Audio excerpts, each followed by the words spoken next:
Coming into camp with someone like Evan Ferguson who's coming off the back of a hat-trick for Brighton, what sort of an energy does that bring into a camp? It was obviously good for the country. Evan obviously coming in with such confidence will play hopefully a big part in the performances. And as a striker, they all play off confidence. I think that will really do himself and obviously the players around him give us all confidence, and hopefully he can match that obviously with us at international level. Obviously for someone with so much expectation, he seems to wear it quite lightly in his media deals anyways. What's it like to get on with when you're in camp? Evan? Yeah. Funny enough, he's a quiet guy. I watch him, he just gets up about his day. I told you the first time I met Evan, he was 17 at that time, and he was playing as if he was a senior pro. Very professional, very quiet to himself, and just gets on with things. And he has a really cool head on him. I don't think he's fazed with all the attention and all the media, and which is very important for us and for him in his career. Paul, huh? Chiedozie, how are you? Good. You spoke to us here loads of times about wanting to one day play in the Premier League. Can you just talk us through how that happened for you over the summer? I'll be honest with you, Luton Town I did not have any ideas of Luton coming in for me. I think I obviously had some options in the Championship and one Premier League team just watching me from the distance. And after Luton Town got promoted, they gave me a phone call and said that they would like to have me on board, and my attributes and skills is something that they thrive on, and is as well my upbringing and the way I've developed my career is this kind of the personnel they want in the club. So obviously it was a quick decision for me. Getting the opportunity to play in the Premier League, I was never going to say no. And obviously the manager, he sold me this idea of how we're going to play, and it suited me down to the ground, and it's a decision I would have said yes to many times. And no concerns over the fact that the team going up like that might be expected to struggle in the season? I know it's been a difficult enough start as well. Yeah, it doesn't matter who I sign for. In the Premier League, it's very difficult. I think results-wise, it's been difficult for us, but I've seen some performances that we should have got better results out of. But what I like in the team is how we're evolving at a quicker rate. Obviously we're being 4-1. I think difficult night at Chelsea, and then to lose 2-1 and arguably a handball and not against West Ham. So that's how quick we're turning things around, and hopefully with this international break we can regroup and face Fulham and see if we can pick up any points at all. What do you feel you can do in the Premier League yourself as a player? I think from watching from the distance, I think there's a lot of spaces. I think in the Premier League is very structural, and the fullbacks are forward thinking. I think if we can just get that right tweak in terms of knowing when to press, and I think in transition, I think we can really hurt teams, because we have a very athletic team, and if we can catch teams in the counter attack, I think I can really thrive in that league. Stephen Doyle. Thank you. Chiedozie, I was just wondering, is your Luton Town boss, as he said, you're going to have to bide your time, you might be spending a lot of time on the bench, and I'll just bring you up for 15-20 minutes here and there. Do you think there might be a chance some stage of the season you can fight your way into the starting team? Yeah, I believe so. He's always talking to me, telling me I'm training well and I'm taking in information very well. Similar to him, when I came here, no one's guaranteed to play. And I knew that going in, no matter, even if I signed with a Championship team, I knew I wasn't guaranteed to play.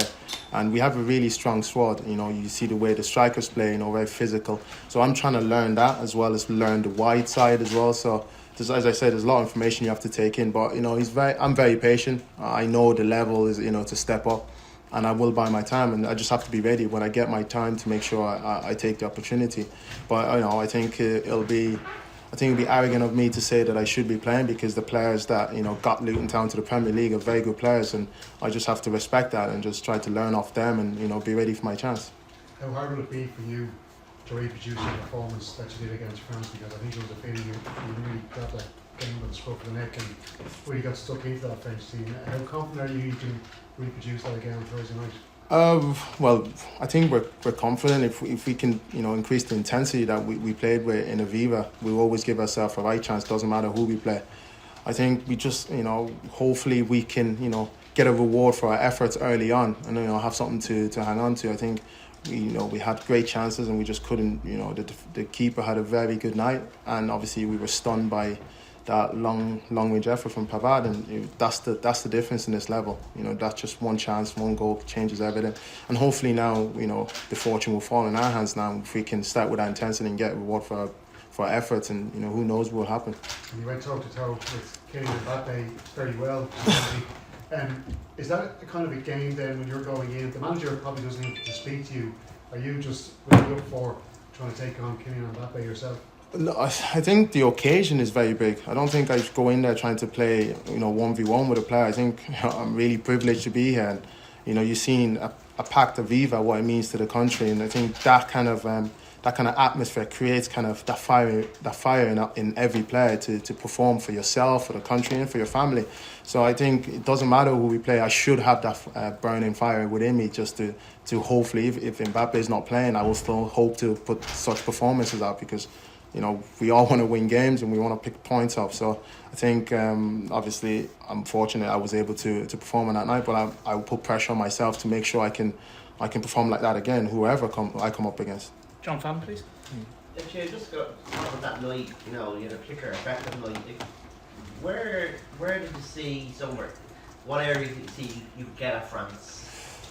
Obviously, we've watched clips of them, and we obviously their strong side is the left side as well as the weakness. Obviously, you got to compensate, and we just seen that if we can overload the fullback, maybe that will give us a chance, because one of the best players in the world is playing on the left side, and the fullback have to kind of do double running for him. So we just seen that as an effective way if we can overload them, but as well as just show them respect, not too much respect. They're a group, one of the best countries in the world, but we need to go out there and raise the intensity, because it doesn't matter who you play against. If you raise the intensity, it's going to be a difficult night for anybody, and that's what we try to do. Just play a high intensity game and frustrate them a bit, and I think that really worked in our favour. Obviously, we're fortunate to give her that long range shot, but I think overall the performance is good. But as I said, we just need to tweak it, and hopefully the fortune will fall in our part, and we can go a goal up.